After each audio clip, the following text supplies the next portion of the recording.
Well, thank you, Jim, and thank you, ladies and gentlemen. It's great to be with you tonight, and it's a privilege always to be with my friend Nguyen Hong My and to share this remarkable story. I think both of us are still amazed every day that goes by at how our friendship has grown and all the incredible sets of circumstances that have occurred over time to bring us to where we are today. And we think there's a universal message to this story, too. It's not just a war story. It's much more than that. It's a story of the power of friendship. It's a story of the value of reconciliation.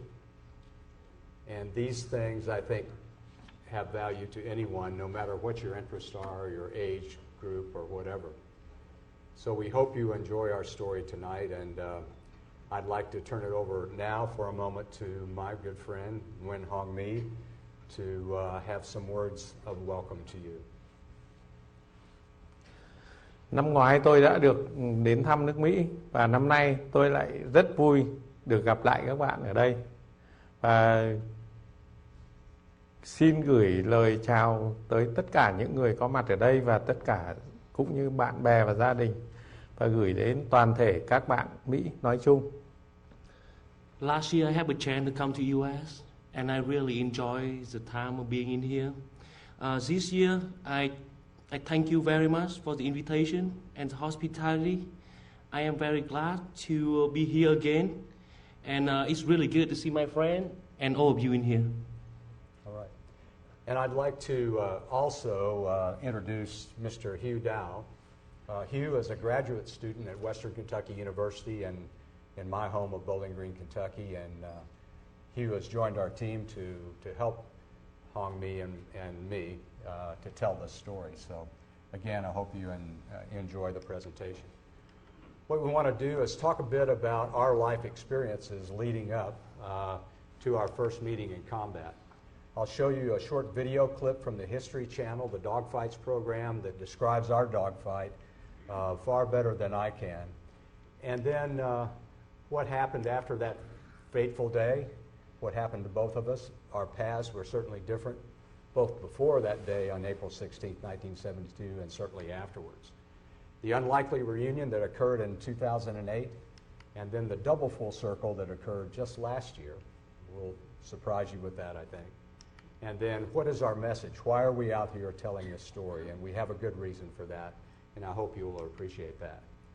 I had a wonderful Air Force career. I was in the Air Force for 29 years, and I had great assignments. I got to fly great airplanes. I got to work with wonderful people. I flew a combat tour in the F-105 in 1967. Somehow got promoted to major in spite of all that, and then went on to volunteer for a second tour in Southeast Asia in the F-4 Phantom. When I arrived at Udorn Air Base, Thailand in 1971, I was flying the F-4D Phantom II that you see here. This was the frontline fighter that the Air Force had in those days. And I want you to pay particular attention to the tail number on this airplane, number 550, because she plays about as big a part in this whole story as I do or Mr. Hong My does.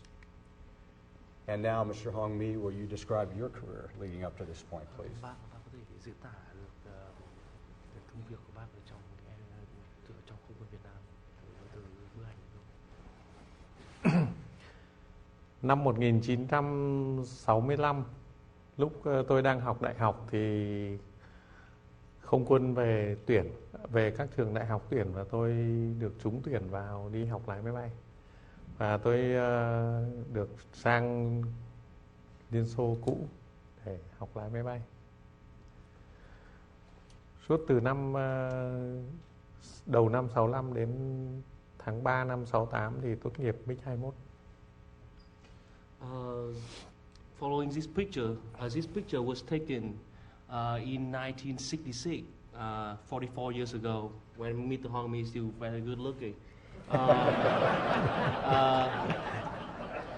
Actually, he attended to the university in Vietnam in 1965, but he was recruited for the Vietnamese Air Force in '66. So he was get sent to Soviet Union to get training in 1966.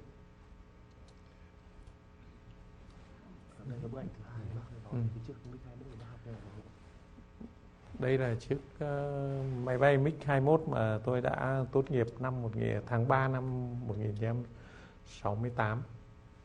Và sau khi tốt nghiệp thì tôi trở về nước và được nghỉ 2 ngày.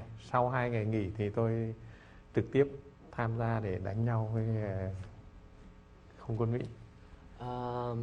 The last picture was taken when he graduated from the Soviet Union Training Air Force.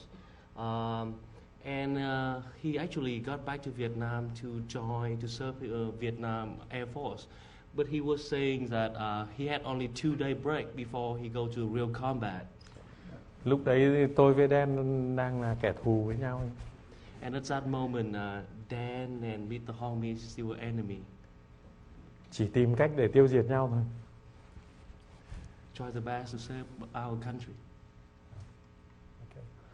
Now, as I mentioned earlier, the first time we met, we were certainly not friends. But, and it was on April 16th, 1972. Hong My was flying his mission out of Noi Bai in his MiG-21, and I was flying my F-4 out of Udorn, Thailand, and the dogfight took place right here, about 30 miles to the southwest of Hanoi. As I mentioned, the History Channel has done a very good job with their Dogfights program, where they combine real interviews with the people that were involved in a particular dogfight, along with amazing digital animation, and then some great narration to put the whole thing in context. So I hope this sets the stage for the rest of the story that we're about to tell you.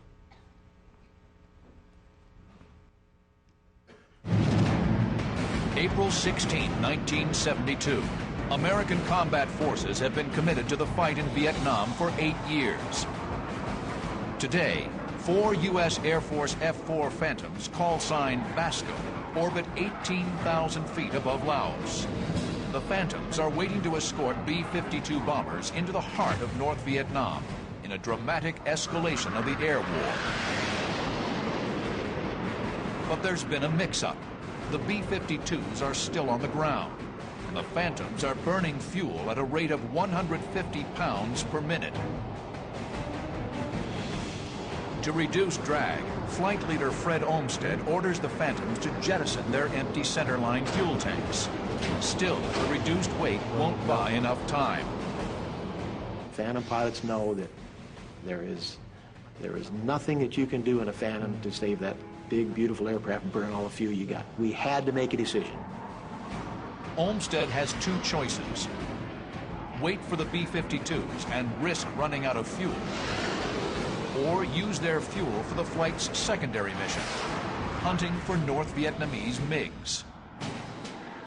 Olmsted chooses the MiGs, the Blue Bandits. He turns the Phantoms 180 degrees. Basco flight is now on the prowl. Flying number 3 is Olmsted's good friend, Dan Cherry. Fred makes a turn and heads right for Hanoi. And we start pushing the power up and picking up the speed. And we cross that border into North Vietnam. Almost exactly at that precise time that we ingressed into North Vietnam from our orbit in Laos, my backseater picked up 2 Blue Bandits. Right now. Basco flight's audio transmissions were recorded, a remarkable historical record of air-to-air combat in Southeast Asia. Basco has 2 bandits on the nose at 20. Copy that. The bandits on the nose at 20. Let's get rid of them, Basco. 2 silver MiG-21s are 20 miles out and closing head-on at the Phantoms. Olmsted isn't backing off. He orders Basco flight to stay on course. They marched right down the radar scope from 18 miles to 12 miles to 10 miles to 8 miles. I didn't see them at the time, and Fred said, "There's 2 silver MiG-21s there, Dan." And I said something really clever and smart like, "Where?" MiG-21 there, Dan. Dan. Oh, joy. 2 Blue Bandits was went by us. And that's when the fight really started. Olmsted and his wingman give chase. He rolls his F-4 Phantom into a climbing turn and swings around 180 degrees. Olmsted and his wingman are maneuvering to get above and behind the Bandit into a firing envelope. Cherry and his wingman stay in trail, protecting Olmsted's 6 o'clock. Then, Cherry spots a third Bandit, a camouflaged MiG-21, ambushing Fred Olmsted from behind. We've gone through about 90 degrees of turn when my wingman, Greg Crane, spots the camouflage MiG right off of our nose. The North Vietnamese have set a trap, and flight leader Fred Olmsted is the target. The stage is set for a legendary dogfight. A battle on the cutting edge of a dramatic turnaround in the Vietnam Air War. The silver MiG-21s are here. Olmsted and his wingman are here. The camouflaged MiG streaks in on their tail here, but he doesn't see Dan Cherry right behind him on his 6 o'clock. Cherry and his wingman streak forward and engage the MiG. I rolled out, saw him, and just headed right for him. And he broke left and went right into a cloud bank. 140 in the cloud, Dan. I don't know, Dan. Reverse back to left. Okay, we're in that cloud. Going into a cloud in North Vietnam is a scary proposition. I'm thinking, man, I don't want to go in that cloud, but I was not going to lose this opportunity either. For American airmen in the hostile skies of Southeast Asia, an innocent-looking cloud can be a death trap. Vietnamese radar operators can track the F-4s through the clouds to launch surface-to-air missiles against them. The F-4s can electronically detect a SAM launch, but can't visually avoid the missile. Couldn't stand it any longer, and I said, I'm not staying in this cloud any longer, MiG or no MiG. So I'd look all around, and my wingman confirmed his position. So the feeling then was, we've lost this guy. Suddenly, Baby Beef calls out. MiG, 2 o'clock, 4,000 feet above, climbing right turn. It's a lucky break. The MiG bursts through the cloud bank right in front of him. Oh, we're right behind him now. We're right behind him. We're right behind him. Cherry peers skyward. The MiG has lost speed in its climb. He's directly in Cherry's killing zone. Cherry pitches his nose up, trying to gain a missile. His first MiG kill is right in front of him. Things seemed to slow down in their motion to where everything became really clear. Cherry gets good tone. The infrared seeker head of the AIM-9 Sidewinder growls in the pilot's headset when it gets a lock on. Cherry strains to see the missile track. Nothing. He quickly launches a second Sidewinder. Again, no missile track. The missiles have launched, but Cherry doesn't know it. The MiG's high G turn has defeated the missile's seeker head. I'm really angry. I mean, here's my whole life. I've never seen a MiG this close before. And I have this opportunity to get this guy. And I've got an airplane that's not going to work. Desperate, the MiG noses over into a spiraling dive. He's hoping that his tight turns will prevent Cherry from getting another lock-on. Cherry and his wingman kick over into a diving chase. From 25,000 feet, the three planes hurtle toward the ground. The Americans have the weight and thrust advantage.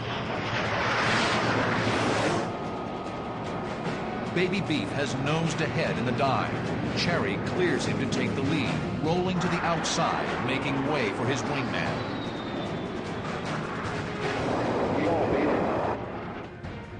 Beef can't use a heat-seeking Sidewinder. The MiG's turning too tight. He knows it can't lock in a high G turn. He fires a radar-guided Sparrow. Something's wrong. It drops like lead. Then he fires another one, and it does ignite. but it goes into a huge corkscrew out to the right. Then the third missile he fired, and it was tracking really well. And I thought, man, this is really looking good. Beef's third missile streaks through the sky. Another radar-guided Sparrow. The Sparrow tracks steadily on the descending MiG. The MiG brakes hard right. The 500-pound missile should follow, but it darts past without detonating. Cherry and Beef have fired 5 missiles. All have failed. Thrust into his first dogfight against an actual MiG-21, Dan Cherry is on a steep learning curve. He races through his options. 2 of his missiles have failed. But he's determined to kill the MiG. This is going to sound weird, but I'm thinking I'm going to ram this guy. That's the aggressive feeling that I had at the time, was that I was not going to let this guy get away. The MiG has lost airspeed in the turn. Cherry and Beef pitch up and roll vertical to keep from overshooting. As they descend once again on the MiG, Cherry calls for the lead. I got him wide. Okay, he's breaking. Brig left, Beef, I got him. Brig left. Okay. Look at him, again. I kept telling Greg to get out of the way, and I'm in burner, and I'm trying to close on him because I'm ready to shoot. I'm ready to try to shoot. Cherry slides past Crane and fires a missile. Lo and behold, that big AIM-7 Sparrow comes out of there, and it does one of these kind of like a barrel roll maneuver like this at first. The Sparrow appears to be tracking off course, but then, to Cherry's relief, it rides the Phantom's invisible radar beam to the target. Its 65-pound warhead detonates, ripping the right wing from the airplane. Cherry watches the plane plummet in a fireball.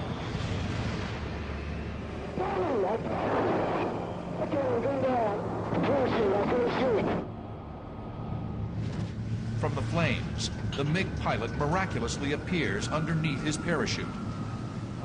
Cherry roars past his vanquished opponent. I made a little jink with the airplane to miss the MiG pilot and his parachute. We went up by him, well within 500 feet of him. And I remember clearly his legs sticking out straight like this, and the black flying suit he was wearing, the black flying suit on. Dan Cherry has killed his first MiG. I got to understand you got a deal on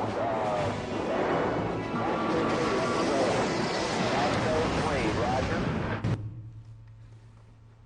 Well, it was an exciting day for us, for Basco flight, that's for sure. The ultimate in a fighter pilot's dream is to go out with a flight of 4 and then come back victorious like that and everybody come home safe and sound. My flight leader, Fred Olmsted, went on to shoot down one of the 2 silver ones that came over our head as well. And so we did a lot of celebrating that night in the Officers Club. I wondered a lot about the fate of the MiG pilot because I saw him so clearly in his parachute. But as a lot of you in this audience I know, you're busy the next day worrying about the next mission, and you're off flying another combat mission. And so really whatever happened to him, I never thought about it much after that first day. But it was a very exciting time and a real highlight in certainly in my Air Force career. For Nguyen Hong My, it was not so happy. And I'd like for him to explain to you a bit what it was like after he bailed out of his MiG-21 that day. Hong My.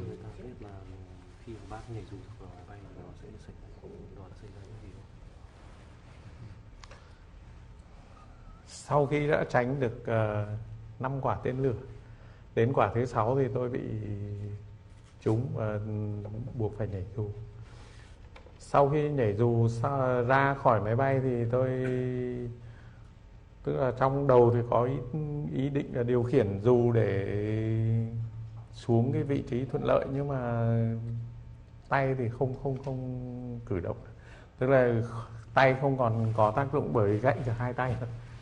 Tôi bị gãy cả hai tay cho nên là không điều khiển được xuồng. Để cứ thế cho gió nó đẩy đi đâu thì đẩy thôi. After avoid first five missile, unfortunately, he got shot down by the sixth missile. He bailed out from the MiG-21 with several injuries. Because the MiG-21 arm protection is not working, is why he broke his arm right after he bailed out from the MiG-21. And because both his arms broken, is why he couldn't control the parachute. So he had to, let the wind flow the parachute wherever it's going to go. And after landing, and he also broke his back because he couldn't control the parachute, go where he wanted to. Mr. Hong My spent 6 months in the hospital with several surgery to get recovered. Luckily, and he got healed and recovered after that 6 months and served in the Air Force after that for several years. And went back to the university, get his degree, and worked in the insurance company for many years. And this picture. Thế là những người bạn của tôi cùng bay với nhau. And this picture is Mr. Hong My on the right side with his friend, classmate, who's also, flying the MiG-21 during the Vietnamese War. These gentlemen that you see there lined up with Nguyen Hong My are some of the more highly decorated Vietnamese fighter pilots of the war. And they were all a member of his class when they went to the Soviet Union to train in the MiG-21 in the mid-60s. Now, another player in this that I mentioned earlier is Phantom 550. And here's an illustration of her. She continued to fight the war until the war was over, and then she was reassigned to Korea in the 8th Tactical Fighter Wing. And then in the mid-80s, she came back to the United States, was all painted gray. And I'm always glad to look at this picture because, fortunately, and someone was paying enough attention to keep the red victory star on the side of her. But she continued to serve her country very well at Tinker Air Force Base and Air Force Reserve Unit. And then she was reassigned right here to Wright-Patterson Air Force Base in the Air Force Reserves, where she flew her last mission in 1989. She was parked over here on the ramp and sat there for quite some time, and a VFW club in Enon, Ohio made application for her, and she was towed all the way from Wright-Patterson to Enon and put on display there in front of the VFW club in Enon, Ohio. So where she continued really to serve her country quite well, and very proudly, I might say. As far as I'm concerned, I finished my tour in June of 1972 and came back to be an instructor pilot in the F-4. Was very lucky and so honored to be selected for the Air Force Thunderbirds and flew there in that team in 1977 and 78. Went on to some wonderful assignments in the Air Force to include being a wing commander in Korea, flying the F-16. And then decided it was time to retire in 1988, just about the same time that Phantom 550 decided to hang it up as well. So we have a lot of parallels in our lives. I went back to Bowling Green, Kentucky, my hometown, and never really expecting to stay there, but as it turned out, second career opportunities came along, made some wonderful friends there, and I've been there ever since. And one of the first things I did was become a member of this group here. It's a group of guys about my age that get up real early every morning, and we go for a very fast 3-mile walk, and then we go to McDonald's and drink coffee and solve all of your problems. I know you're very comforted by that, but we're still doing it. We've been doing this for over 20 years, and it's a lot of fun. And one of the things we did was, this group has become very social, much more than an exercise group. But one of the things they asked me to do was to organize a tour up here to the National Museum of the U.S. Air Force. And we did that. We decided we would take rent a van and come up here. There were about 8 of us. And we had a wonderful tour here in the museum, and our plan was to go back to Bowling Green through Cincinnati, see a baseball game, just have a very nice weekend. And while we were here, General Metcalf's staff was very kind to give us a special tour, and someone mentioned the fact that there was an airplane that had historic significance to Kentucky, and it wasn't very far from here. And so we learned all about Phantom 550 and where she was. And before we went to Bowling Green, all anybody could talk about, well, we got to go over and look at this airplane. That's all my buddies could say. And so we got our map out, figured out where Enon was. We drove up to Enon, stopped at the Minute Mart, said, where is your VFW club? And they said, well, it's right down the road. We went around the curve, and there stood Phantom 550 right there. It was really quite a reunion. Again, my red Victory Star on the side, very proudly. And here are all my buddies that I'm still walking with even today.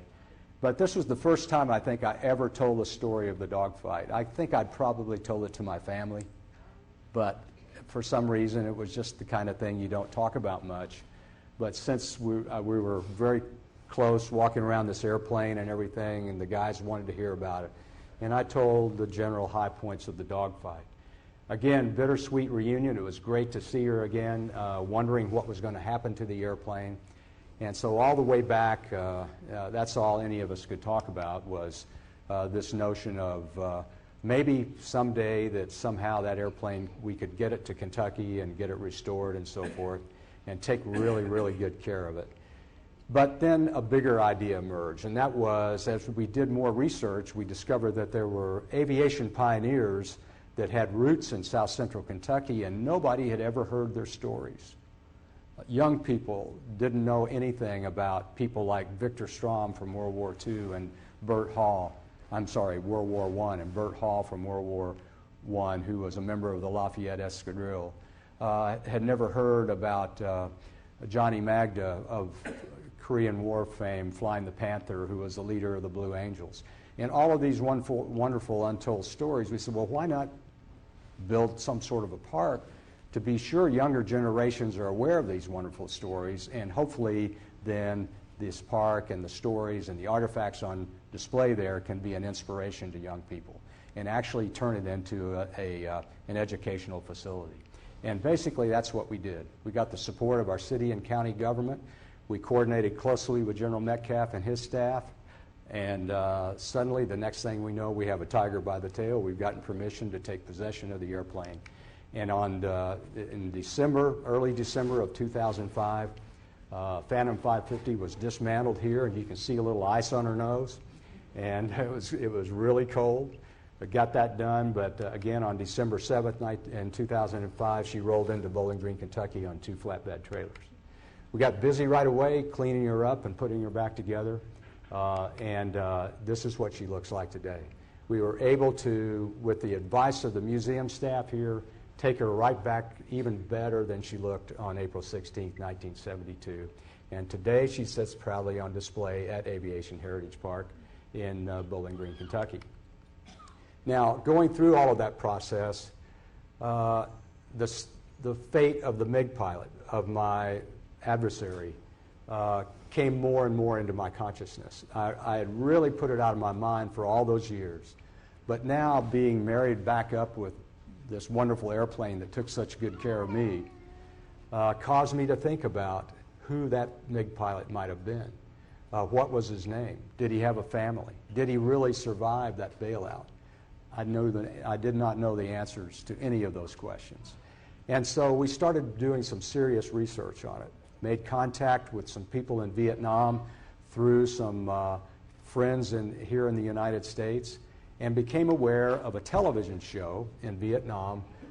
Translated means the separation never seems to have existed. Very similar to an old TV show we had here in the United States called This Is Your Life. But they take separated people for whatever reason they were separated and do video profiles on them, and then they reunite them on live national television. And Tu Yen here, this young lady who is the producer and the anchor, a national news anchor in Vietnam as well, heard about my quest to find out the fate of the MiG pilot. And she sent me an email, and she said, please write me a letter, tell me what you want to do, and I will see if I can assist you. So I took great pains to write a rather simple one-page letter, but I said basically in there that I'd always been curious, and I wondered what his name was, did he really survive, and did he have a family? Things like that that you would naturally want to know. I never expected anything to happen, but literally 2 weeks later, I get an email back from Nguyen that says, "We have found the brave MiG pilot, and we want you to come to Vietnam and meet him on live national television." A few weeks later, I was airborne, jumped on a United Airlines airliner in Nashville, Tennessee, and 23 hours later, I was downtown Ho Chi Minh City in Saigon, getting ready to go on this television show. Stayed in the Rex Hotel that many of you may be familiar with. And the next morning, we got busy with Tu Yen and the interpreter as she was explaining to me how the television show was going to go and what was going to happen the next day. Now, keep in mind, we have never seen each other at this point. I think Mr. Hong My knew more about me than I knew about him. All I knew was what his name was. And so we left the hotel and headed to the TV studio about 9 o'clock at night. We got there, and I was invited up on the TV set. Tu Yen started to explain what this program was all about, and she was showing a copy of the letter I wrote to her up on the TV monitor. And then I joined her on the set, and she started to interview me, asking me questions like why I'm there and what I hope to accomplish by all this. And then the next thing she did was introduce Nguyen Hong My. I looked across the studio, and literally from behind a curtain, out stepped this handsome fighter pilot man. And my heart is beating 90 miles an hour because I wanted this meeting to go well, but I didn't know what kind of a person he was. My intuition told me that as fighter pilots, we would have far more in common than we ever did differences.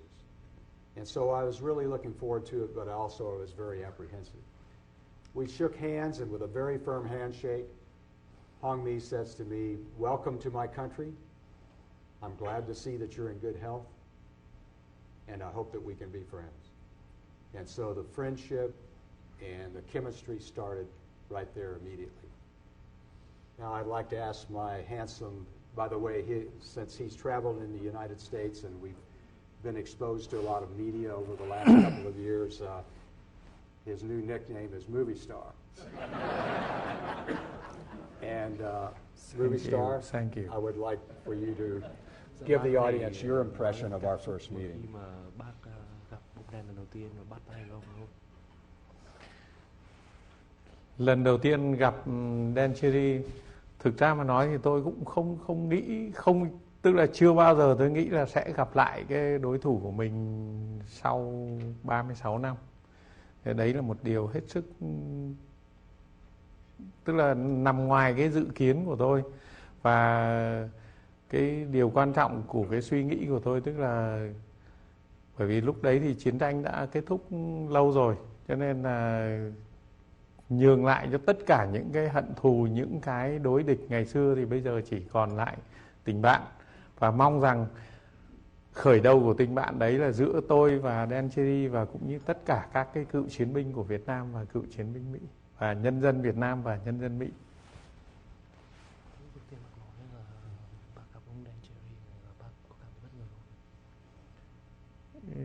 Bởi vì đã được thông báo trước rồi cho nên cũng đỡ bất ngờ.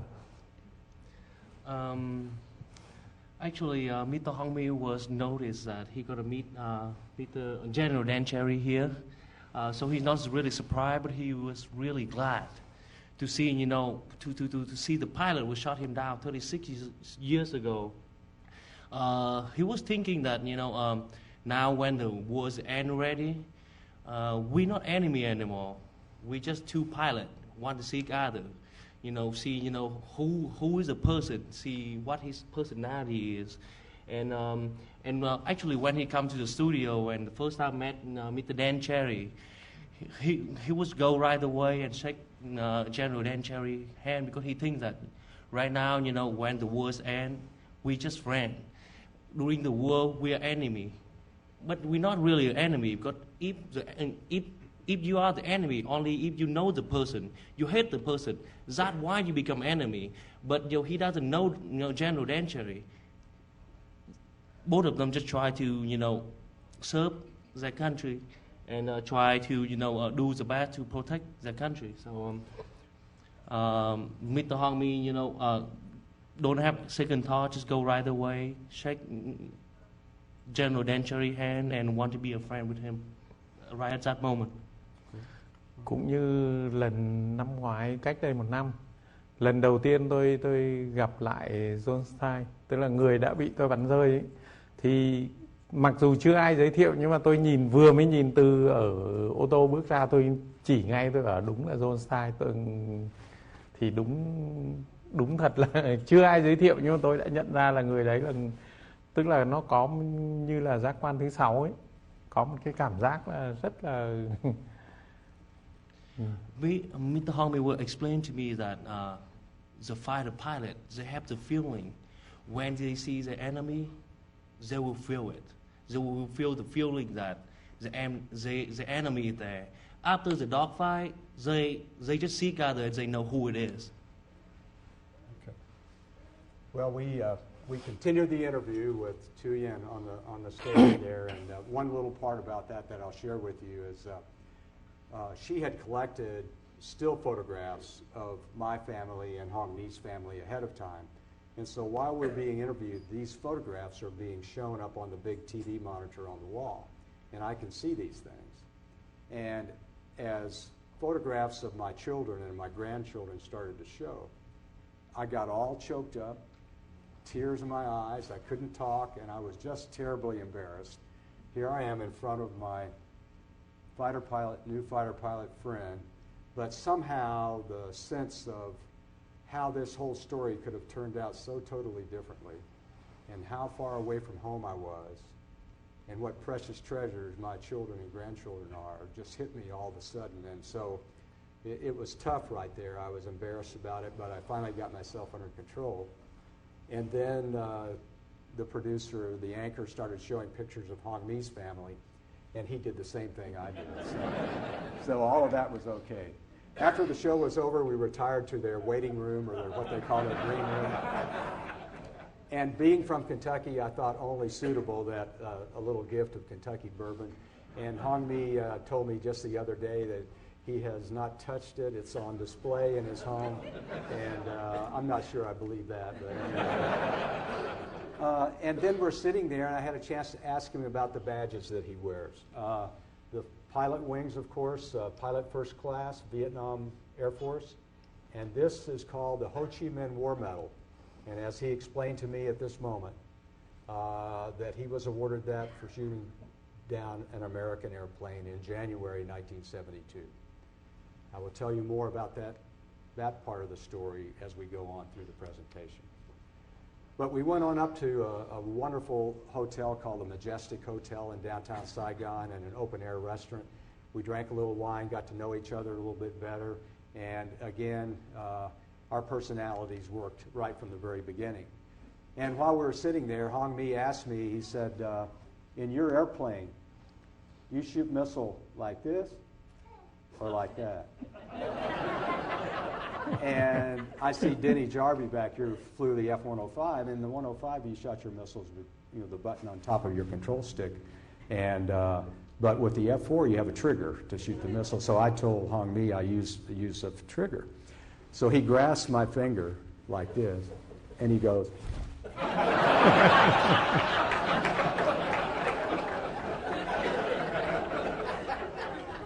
So I had my trigger finger spanked right there in public. And right after that, he invited me to come to his home and have dinner with his family, which I thought was wonderful. Never expected anything like that. And we were doing the interview in Saigon, and Hong My lives in Hanoi. And so the very next day, we got on a Vietnam Airlines airplane and flew to Hanoi. We're reading the newspaper accounts of our television appearance here. We became overnight celebrities, I think. But again, it was a surreal feeling flying over this countryside that I'd flown over so many years before in totally different circumstances. But we got to Hanoi.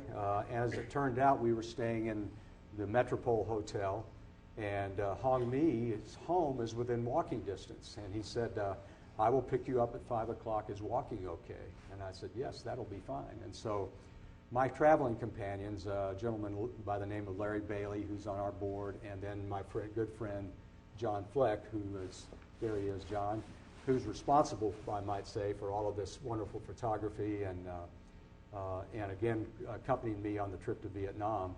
Hong My came to the hotel, and we took this nice leisurely stroll through the streets of Hanoi.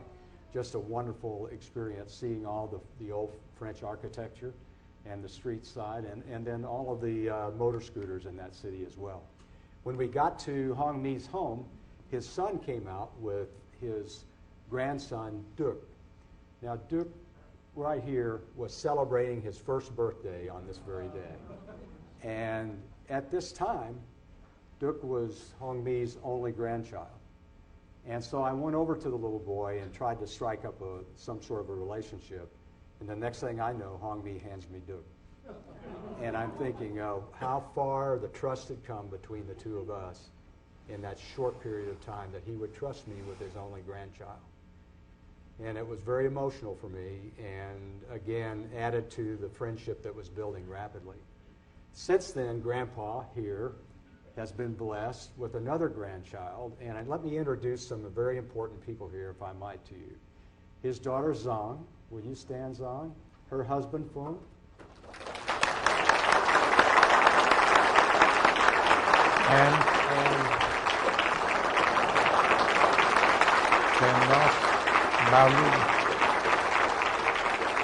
And little Baolin. And it's delightful to have them with him this trip as well. So we went into his home. He had a magnificent meal prepared for us, and we sat around and got to know each other even better. A lot of his friends came in to visit at the time, and we had just great warm hospitality everywhere we went, but particularly in Hong My's home. We drank some more wine, maybe a little bit of brandy with that, and then it was time to go back to the hotel, probably about 11 o'clock at night. And as I showed you in an earlier picture, Vietnam is full of motor scooters, and Hong My is no different. He has kind of a souped-up version, but nonetheless, he has a motor scooter. And my friend decided it would be most appropriate if he took me back to the hotel on his motor scooter. And so here we go, in the middle of the night through the streets of Hanoi, heading back to the hotel. And we're all laughing and having a great time. And I'm thinking to myself, well, I managed to survive and didn't die during the war, but I know I'm going to die here now. But I had a wonderful pilot, so I had great confidence. Hong My asked me if I wanted him to be my tour guide the next day. And I said, yes, I would love it if you would. And so he took me and my friends on the most wonderful tour you can imagine of Hanoi. All of the military museums, and in particular, the place I really wanted to go was the Wallow Prison, or what is more commonly known to Americans as the Hanoi Hilton, where so many of my friends, and probably some friends here in the audience, spent some time. As you can tell, Hong My is a very gregarious, happy person. And as we approached the prison, he became very somber and respectful and really walked a couple of steps behind me as we toured it. The prison was built back at the turn of the century and built mostly for the primary reason to house Vietnamese prisoners during French colonial rule, Vietnamese nationalists. And so most of the exhibits in it, it's now a museum, most of the exhibits depict Vietnamese prisoners being held, but there's a small section that shows where American prisoners being held as well.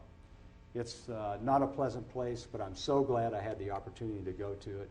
It gave me a better perspective on things. I am looking at some of the exhibits on the wall about the Americans, and while I'm looking at some of the photographs, Hong My walks up behind me and whispered in my ear. He said, "You have a friend in here?" And I said, "Yes, I did." I said, "That's my friend right there. That's Colonel John Flynn right there." And he just dropped his head and respectfully stepped away. And again, it meant so much to me because I knew that he knew how tough this was for me. We finished the tour, went out on the street, and we're waiting for the van to pick us up. And Hong My asked me to do something for him because I'm getting ready to go back to America. And he said, I would like for you to do research for me. The American airplane I shot down, I think the pilot was killed. If he was killed, I would like to extend my condolences to his family. If he survived, I would like to meet him someday. And so I promised him before I left that I would do everything I could to research the facts of that situation. I also extended an invitation for him to come to America and promised him I would work on that. Now, this is in April of 2008 when this is taking place. So I get back and start doing the research and everything, and also talking to my friends on the Aviation Heritage Park Board about how we're going to make this happen. Hong My needs to come. We need to reciprocate with his hospitality. And so we were able to make all the arrangements, raise the money necessary to help out with the travel expenses. And in April of 2009, Hong My and his son Quan arrived in Nashville, Tennessee, and I'm here to meet him. We dedicated Aviation Heritage Park on the anniversary of our dogfight as well, and Hong My participated in that. It was a great honor for me for him to do that. On the anniversary of our dogfight, 2009, we dedicated Aviation Heritage Park, and for the first time in history, a fighter pilot has returned from a dogfight in aerial combat, having been shot down, and sat in the actual cockpit of the airplane that shot him down. First time that's ever happened. And I thought I was going to have to talk Hong My into getting in the cockpit because I really wanted him to, but he brought it up before I could, so that was good. Had a chance to reciprocate as well in our home with my children and my grandchildren. Hong My is a wonderful man with a great way with children, and they gravitate to him, and he loves them as well. And so we had a wonderful time there in Kentucky. I had a chance to get him in the cockpit with me, too. This is another thing I felt was important somehow, is that I wanted him in my little Cessna 172. And so we got in there one day, and we flew to Frankfort, Kentucky, and visited the Kentucky Vietnam Veterans Memorial. It's a wonderful memorial, and in Kentucky we're very proud of it because it's in the shape of a huge sundial, and the shadow as it traverses around the granite plaza touches the name of every Kentucky soldier that was killed in the war on the day that he was killed. And so Hong My said at this time it made him very sad because it caused him to think of not only all the people that were lost in the war, but all the families that were left behind. We went down to Sun and Fun as well and spoke to a lot of audiences down there, great turnout, and we were able to get Hong My the ride in the back seat of this Yak airplane, and we felt like it was appropriate because it had a red star on the back. And but he had a great time, and we did too. And then we got to go to Washington, D.C. I thought that was real important to get there, get to Washington. Got to visit the Capitol. We were able to present at the Smithsonian National Air and Space Museum. And then visit the Vietnam Veterans Memorial was just most important to both of us. And then back to the research, the badge and everything, and what I discovered. I discovered that in January of 1972, Hong My shot down an RF-4, reconnaissance version of the F-4. The airplane crashed in Laos. The front seater's name was Bob Mock. The back seater's name was John Stiles. Both men were rescued by an Air America helicopter, relatively uninjured, and that went on to continue to fly more combat missions. When all of these facts became known, what I wanted to do more than anything else is to live up to my promise of Hong My, to Hong My, that I would try to arrange an opportunity for him to meet the pilot he shot down. Part of my research, I discovered that Bob Mock had been killed in a car wreck about 5 years ago. But John Stiles is alive and well as a college professor living in Goldsboro, North Carolina. And I'd like for Hong My now to speak about his experience meeting John Stiles. Bác có thể nói về cái kỷ niệm khi mà bác gặp ông John Stiles lần đầu tiên không ạ? mặc dù như hồi nãy tôi nói, tức là chưa ai giới thiệu, chưa biết mặt. Thế nhưng mà tức là linh cảm tôi khi mà John Stiles ô tô dừng lại và bước ra khỏi ô tô, tôi ngồi ở trong khách sạn, tôi nhìn ra thì tôi bảo đúng là do cái người tôi bắn rơi. Và sau đó thì đúng thật như thế. Thế và chúng tôi có một cái ảnh, không hiểu là ở đây có hay không, nhưng mà John Fleck đã chụp được một cái ảnh, tức là lúc cái phút giây đầu tiên chúng tôi ôm lấy nhau như những người bạn thân cũ, chứ không phải là bạn mới. As I mentioned about the fighter pilots, they had a feeling. So Mr. Hong My told me about the first experience when he Mr. John Stiles right here. He was staying inside the hotel and he looked out. Mr. John Stiles just get out of the taxi, and he just run out. He pointed to John Stiles. He like, I know you. I shot you down.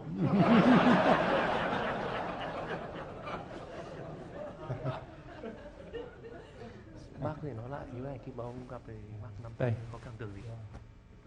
Tức là chúng tôi gặp nhau, các bạn nhìn xem, đây là những người bạn cũ chứ không phải là bạn mới. Rõ ràng đây là hai người đang nhìn vào mắt nhau như những người bạn cũ. He was saying that, chứ không phải là kẻ thù. He was saying that you guys can all see that they have the chemistry. They just recognize each other after almost 40 years. And they just stare at each other like an old friend, not like an enemy, or just people just meet each other at the first sight. Well, it was a great experience being on the outside of that meeting and watching all that happen and the chemistry develop between the two of them. John Stiles had great difficulty bringing closure to his wartime experience. And after we've met in the hotel, the first picture you saw there, John and his wife Barbara had set up a very nice dinner for us in a Vietnamese restaurant in Arlington. And we went over there, we had dinner, and after we'd been there a while, we went, Hong My and John and the interpreter went off in the corner all by themselves. And they were over there talking about all the circumstances. And then they both came back about 45 minutes later with big smiles on their face. And John said to me, he said, Dan, I've been waiting for this for 37 years. It's like someone has lifted a tremendous weight off of my shoulders. And so, it was just so important for both men to meet each other for the first time. And so again, we're going to have an opportunity tomorrow and over this weekend to see John Stiles again. And we're also going to have an opportunity to meet the helicopter pilot, Mr. Bob Nobles, that rescued John. So all of us are going to be together at an Air America reunion in Raleigh, North Carolina over this next weekend. But why are we out telling this story like we do? And a lot of people are interested, in war stories. But as I mentioned at the beginning, there's a lot more to it than that. I mean, this notion of reconciliation and what is it we hope to accomplish. And Hong My and I have agreed totally on all this, that we hope that our reconciliation will help other Vietnam War veterans. And we know it has. We've seen it happen in audiences that we've spoken to. And we hope that our example also is an inspiration to our two countries to try to further our relationships and to make them more economic relationships and cultural relationships. The Vietnamese people are nice people. They're good people, and they're hardworking people, and they need to be allies of the United States of America. And there's some universal messages here, I think. The futility of grudges, the power of friendship, and so forth. All of these things are, we hope that you pick up on from the story.